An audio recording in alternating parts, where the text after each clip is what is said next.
चुनाव में एनडीए 400 सीटों के पार के लक्ष्य को हासिल कर लेगा। 2024 के लोकसभा चुनावों की गहमा गहमी शुरू हो गई है।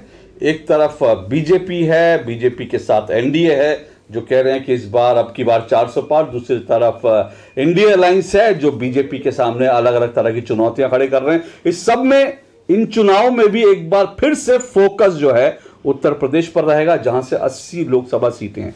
और बीजेपी कह रही है, दावा कर रही है कि अपने सहयोगियों के साथ वो 80 में से 80 सीटें जीतने का लक्ष्य बना रही है।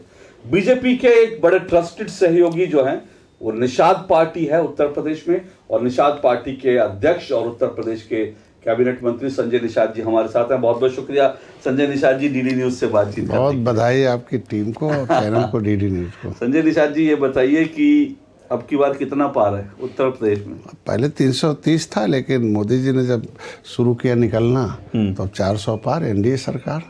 400 पार एनडीए निश्चित रूप से जो मोदी जी कहते हैं वो होता है, क्योंकि ये जनता जनार्दन होती है, जनता जज होती है। जनता फैसला लेती है किसे हटाना किसे लाना है। तो जनता ने फैसला कर लिया है कि हमारी गरीबी बढ़ाई थी पिछली सरकारों ने, तो उन्हें हटाना है। हमारी समस्या के कारण पिछली सरकारें ने उन्हें हटाना है, मोदी जी को लाना है जिससे हमारी गरीब को भगाया है और उन्हें अवसर दिया हर क्षेत्रों में, हर सेक्टर में। हम अपनी फिशरी सेक्टर में बता दें कि 67 साल में पिछली सरकारों ने केवल 3000 करोड़ रुपया दिया था पूरे देश के 18% मछुआरों की आबादी, चाहे केवट मल्लाह, बिंद कश्यप, कहार धीवरा, एक बार बातम तो रहा हूँ, ये परपट, माझी, मझवार जो है, तमाम ये उत्तर प्रदेश की जातियाँ। इसी तरीके से झालो मालो, तमाम दूसरे तरह केवट, ये तमाम पूरे देश के मछुआरों के विकास के लिए केवल 3000 करोड़। मोदी जी ने 6 साल में 41,500 करोड़ रुपया, कितना गुना हो गया। तो इसे क्या है कि उन्हें प्रधानमंत्री मत्स्य संपदा योजना के माध्यम 60% सब्सिडी दिया महिलाओं को, और सामान को जो है 40 है। आज के दिन में फ्री का बीमा है। किसान क्रेडिट कार्ड पहले केवल किसानों को मिलता था जिनके पास खेती बाड़ी होती थी, या फिर उनके पास खेती वाले पोखरा हो गया। तो आज के दिन में हमने जब उनसे बात रखी तो किसान credit card fisheries credit card हो गया कि जो कोई आदमी जाल ले, मछली क्षेत्र में काम करना चाहता है, उसके बाद आइडेंटिफिकेशन है जाल का ना, तुरंत उसे बिना किसी गारंटी के 1,60,000 ले, 7% ब्याज में 3%। मोदी जी ने उत्तर प्रदेश से हम 4% देने जा रहे। तो यह सुविधा और विकास की मुख्यधारा में लाना, निचले पावदान के व्यक्तियों को लाना, ये एनडीए का सोच था और यही निषाद पार्टी की सोच है। तो सारी जो सहयोगी दल हैं वो विचारधारा से सहमत हैं कि भाई हम जिस लिए पार्टी बनाए थे वो उसमें किसानों, नौजवानों, महिलाओं के लिए, गरीबों के लिए भाई निर्बल सबल हो जाए मेरे सिस्टम है। तो ये काम मोदी कर रहे हैं, इसलिए मोदी को सारे लोग वोट देने के लिए। जो आप मत्स्य क्रेडिट कार्ड कह रहे हैं, और मैं अगर मल्लाहों की बात करूं, मत्स्य पालन पर जो लोग निर्भर है उनकी बात करूं, आप कह सकते हैं दावे के साथ कि उनकी ज़िंदगी बदली है? निश्चित रूप से आप कह सकते हैं कि हम इसलिए कह सकते हैं कि मैं जब मत्स्य मंत्रालय को अलग कराया, पहले कृषि के क्षेत्र में था और हमारी कोई गिनती, जब मंत्रालय अलग दिल्ली में हुआ पहली बार 26,000 करोड़ रुपया दिया, और इनलैंड फिशरीज के लिए 9,000 करोड़ रुपया, बाकी जो है कोस्टल एरिया के लिए था। उसके लिए बहुत विकास हुआ। फिर उत्तर प्रदेश में मत्स्य मंत्रालय हुआ, मैं मत्स्य मंत्री बना, आया, मैं उत्तर प्रदेश में दौड़ा। तो जब देखा इकोनॉमिक के हिसाब से कि ये 1 रुपये के बच्चे को हम किसी एक टैंक में डालते हैं और एक छोटे से 7,000 लीटर का अगर हम पॉलीथीन बना, एक टिन घेर लें और उसमें पॉलीथीन डाल लें, पानी भर दें, एरोटर लगा दें, तो 10 पैसे के बच्चे को 3 महीने में वो एक अंगुल के बराबर हो जाता है, और वो 3 रुपये के आसपास होता है। मतलब अगर बैंक में 10,000 डालते हैं तो 10 साल बाद दुगुना होगा। और हमारे यहाँ पानी में डालते हैं तो अगर धन की देवी लक्ष्मी पानी पर खड़ी हैं, मतलब कमल पर हैं, और कमल पानी में है, इसके मतलब धन की देवी पानी के माध्यम से ज़्यादा बढ़ती हैं। इसलिए मैंने जब से कहा तो उत्तर प्रदेश में मत्स्य पालकों को मैंने 85,000 फार्म आए, हमने दिया, और उसमें 15,000 लोग सेलेक्ट किए गए जो लाभार्थी थे। 14,500 मछुआरे थे, और नतीजा ट्रेनिंग शुरू किया, उनको अनुदान दिया, ज्ञान दिया, उनके लिए व्यवस्था दी, गाड़ी, जैसे हमारे यहाँ गाड़ी खरीद लीजिए।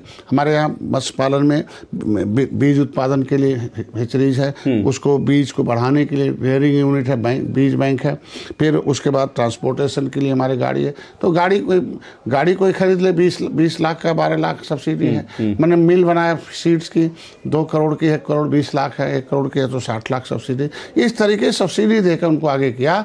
उसका नतीजा हुआ कि मत्स्य क्षेत्र में, चूंकि मछली पालने में निषाद अधिक है, उत्तर प्रदेश पूरे देश में अभी इनलैंड फिशरीज के प्रोडक्शन में प्रथम स्थान प्राप्त किया और अवार्ड हमें मिला है। इसलिए दावे कह सकते हैं कि अगर काम किया तभी तो उत्पादन में बड़ा अवार्ड मिला, लेकिन रिवॉर्ड क्या मिलेगा, पब्लिक क्या रिवॉर्ड देगी उत्तर प्रदेश की? अगर मैं बात करूं, क्या लगता है आपको निश्चित रूप से एनडीए को क्या क्या? देखिए, देश का कहते हैं history the mother of politics, movement is the father of politics. इतिहास राजनीति की माँ होती है, आंदोलन उसका बाप होगा। कहते हैं जिस इतिहास जो है विरासत होती है, विरासत पूंजी होती है, अब पूंजी भविष्य होता है।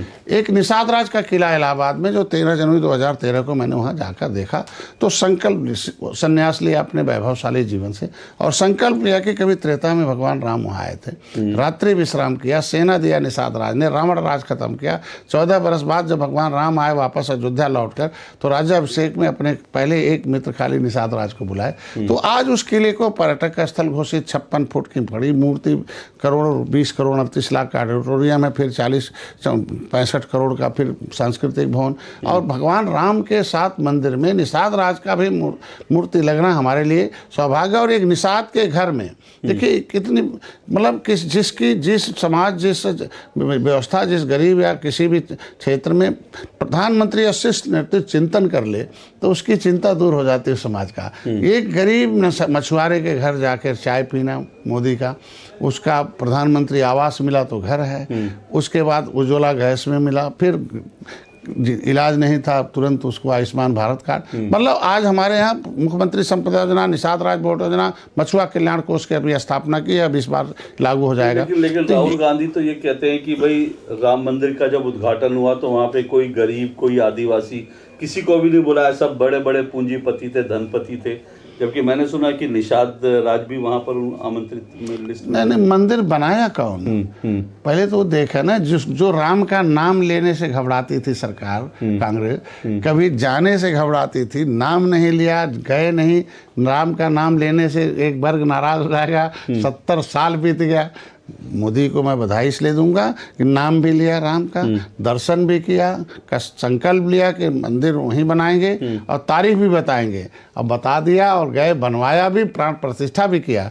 मंदिर बनाने में आज कितने लोग मजदूर उस पर काम कर रहे हैं, कौन हो? गरीब है ना। सबसे पहले दर्शन तो मजदूरों ने किया राम का, भगवान राम का। आज के दिन में वहाँ जितने भी दुकानदार हैं, पर्यटक स्थल घोषित हो गया। और आज के दिन में जितने लोग, पहले तो डर के मारे कोई जाता नहीं था, अरे जाएंगे तो गोली मार दिए जाएंगे, तो राम मंदिर बनाने के लिए कितने लोग, कितना होता था। आज देखिए किस तरीके, तो जितने जिस जगह जाते हैं वहाँ गरीबों का भला होता है। आज हमारे भारत के लोग दूसरे देशों में पर्यटक के रूप में जा जाके दूसरे देशों को अमीर बना दिया। तो आज अगर हमारा को देखने आ रहे हैं, दुनिया के लोग आ रहे हैं, तो इसके मतलब धीरे धीरे यहाँ गरीब। लेकिन आप सीट नहीं बता रहे, उत्तर प्रदेश में कितनी सीटें एनडीए को मिलेंगी, आपकी उम्मीद क्या है? देखिए, हम लोग जीत के लिए आते हैं, जीत के लिए। भगवान राम ने निषाद राज को जो गले लगाया था, तो हम सौभाग्यशाली एक निषाद राज के वंशज को मोदी योगी गले लगाए। हम लोग जीत के लिए बात करते हैं। 39 पार्टियों की एक बैठक हुई, अब तो आरएलडी भी आ गई, 40 हो गई। तो इस 40 पार्टियों ने तय किया कि मोदी जी के नेतृत्व में चुनाव लड़के मोदी जी को गद्दी पर बैठाना है। और उन्होंने वादा किया कि हम जन कल्याणकारी नीतियों को धरातल पर लागू करेंगे। देश का चुनाव है, लोकसभा का चुनाव, राष्ट्र का चुनाव है, तो अर्थव्यवस्था को हम 10 से 5वें नंबर पर लाएं, 3रे नंबर पर लाएंगे और भारत को फिर विश्व गुरु बनाएंगे। तो हम जीत के लिए मोदी के साथ हैं और निश्चित रूप से हम जीत के समीकरण में से कितनी, मैं बता रहा हूँ, 2015 में, मैं 2022 में मैंने 15 सीटें ली थी। 15 में 11 हारी हुई ली थी।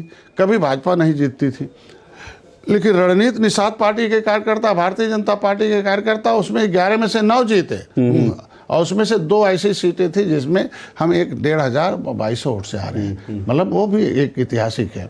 और 5 उनके सिंबल पर लिए तो और 5 जीते। तो आज 11 विधायक हमने दिया। तो जो भारतीय जनता पार्टी के हम लोग वादा किए 80 के 80 जीत कर देंगे, तो जो हारी हुई सीट है वो जीत में समीकरण में बदलने के लिए कि अधिक से अधिक ऐतिहासिक जीत हो। भाई जितना बीजेपी पहले जीती थी उससे ज़्यादा जीते, तभी तो डॉक्टर संजय और हमारे अलायंस का मतलब होगा। तो मैं चाहता हूँ कि हारी हुई सीटें में से कोई भी सीट निषाद पार्टी के अपने सिंबल पर दे, क्योंकि एक तो बेटा लड़ रहा नहीं, लेकिन आपकी खबरें आ रही है कि आप